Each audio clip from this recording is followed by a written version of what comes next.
പ്രകമ്പനം മൂവി പ്രകമ്പനം കൊള്ളിച്ചോ എന്ന് പറയാം. അപ്പോൾ ഈ സിനിമയ്ക്ക് പോകുന്നതിന് മുമ്പ് ഇതിൽ സാഗർ സൂര്യയാണ് ഹീറോ എന്ന് അറിഞ്ഞിരുന്നു. അപ്പോൾ പുള്ളി ഈ സിനിമയിൽ എന്താണ് ചെയ്തു വെച്ചിട്ടുണ്ടാവുക എന്നൊരു പ്രതീക്ഷയുണ്ടായിരുന്നു. കാരണം പണി മൂവിയിൽ സാഗർ സൂര്യയുടെ ആ ഒരു ഡോൺ സെബാസ്റ്റ്യൻ എന്ന ആ ഒരു ക്യാരക്ടർ സാഗർ സൂര്യയുടെ ലൈഫ് ലോങ് ഉള്ള അഭിനയത്തിലെ ഒരു നാഴികക്കല്ല് തന്നെയാണ്. കാരണം അങ്ങനെ ഒരു കഥാപാത്രമാണ് പുള്ളി അതിൽ ചെയ്തു വെച്ചിരുന്നത്. അതുകൊണ്ടാണ് ആ സിനിമ അത്രയധികം വിജയിച്ചത്. കാരണം അതിലെ ഹീറോയൊന്നും അത്രയ്ക്ക് സുഖം ഉണ്ടായിരുന്നില്ല. ഹീറോ എന്നല്ല, ആ സിനിമയിലെ എല്ലാവരെയും തന്നെ ഈ ഡോൺ സെബാസ്റ്റ്യൻ എടുത്തിട്ട് അലക്കുകയായിരുന്നു, വിറപ്പിക്കുകയായിരുന്നു.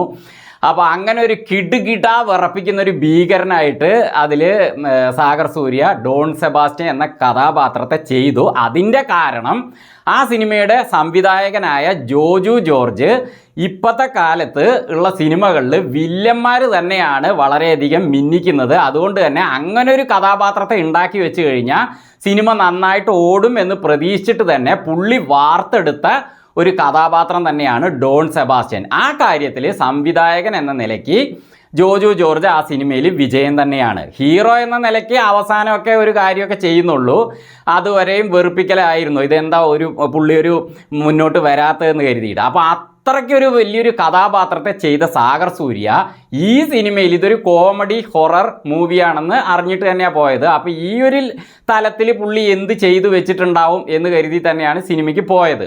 അപ്പോൾ സിനിമ തുടങ്ങി കുറച്ച് നേരം വരെ സംഭവങ്ങൾ നോക്കുമ്പോൾ യാതൊരു കണക്ഷനുകളും വരാത്ത രീതിയിൽ, ഒരു സുഖമില്ലാത്ത രീതിയിലാണ് സിനിമ അങ്ങനെ പോയത്. അപ്പോൾ സാഗർ സൂര്യയുടെ കഥാപാത്രം തന്നെ വെറുതെ ഒരു വളിഞ്ഞ ലെവലിലുള്ള ക്യാരക്ടറായിട്ടാണ് പുള്ളി, ഒരു സുഖമില്ലാതെയാണ് പോയത് കുറച്ച് നേരം. അതേപോലെ അതിലെ ഗണപതി, പിന്നെ അല്ലമീൻ, ഇവരൊക്കെ തന്നെ കോമഡികൾ വരുന്നുണ്ടെങ്കിലും അത് വലിയ ചിരിയൊന്നും എനിക്ക് കുറച്ച് നേരം വന്നില്ല.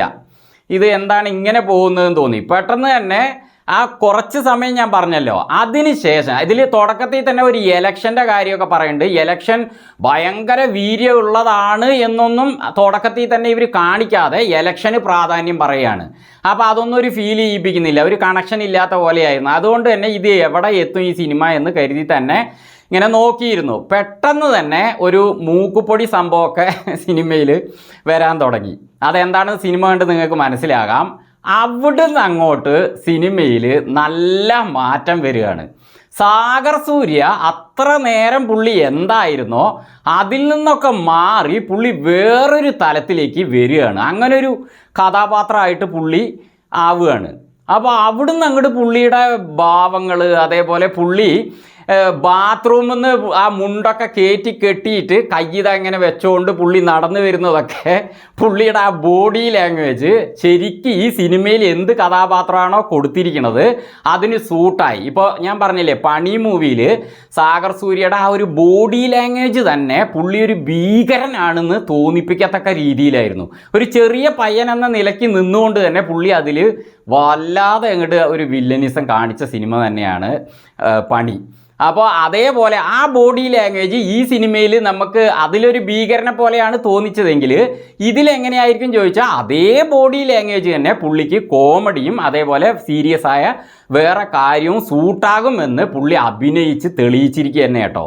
അല്ലമീൻ പുള്ളി നന്നായിട്ടൊരു സഹനടനായി നിന്നുകൊണ്ട് നന്നായിട്ട് ചിരിപ്പിച്ചിട്ടുണ്ട്. അതേപോലെ അസീസ് നെടുമങ്ങാട് പുള്ളി ഇടയ്ക്കിടയ്ക്ക് ഒപ്പിട്ട് തരുമോ എന്നുള്ള സംഭവങ്ങൾ. അതേപോലെ ഇതിൽ കുറേ കഥാപാത്രങ്ങളുണ്ട്. ഇപ്പോൾ ഗണപതി ആണെങ്കിൽ പുള്ളിക്ക് ഒരു സീരിയസ് ക്യാരക്ടറാണ്. പുള്ളിയും ചിരിപ്പിക്കുന്ന സംഭവങ്ങളൊക്കെ ഉണ്ടെങ്കിലും അങ്ങനെ പുള്ളിയുടെ കാര്യം ചിരി വരാതെ നമുക്ക് ഒരു സീരിയസ് ആയിട്ട് പോകുന്ന രീതിയിലാണ് ആ കഥാപാത്രത്തെ ഇതിൽ ഈ സിനിമയുടെ സംവിധായകനും അതേപോലെ കഥാകൃത്തുമായ വിജേഷ് പാണത്തൂർ ചെയ്തു വെച്ചിരിക്കുന്നത്. അതുകൊണ്ട് ഗണപതിയുടെ കഥാപാത്രത്തിലെ വലിയ സംഭവങ്ങളില്ല, സീരിയസ് ആണ്, കുഴപ്പമില്ലായിരുന്നു. പക്ഷേ ഇവർ രണ്ടുപേരും സാഗർ സൂര്യ അതിൽ ഏറ്റവും ഹൈലൈറ്റ് ആയിട്ട് ഈ സിനിമയിൽ, ഇപ്പോൾ ഞാൻ പണി മൂവിയിൽ ആരെ പറഞ്ഞോ അതേ ആൾ തന്നെ ഈ സിനിമയിലും അങ്ങോട്ട് ടോപ്പിൽ നിൽക്കുകയാണ്. പുള്ളിയുടെ വരവ്, സംസാരം എല്ലാം തന്നെ നന്നായിട്ട് ചിരിയും ഉണ്ട്, അതേപോലെ സീരിയസ് ആയ സംഭവങ്ങളും ഉണ്ട്.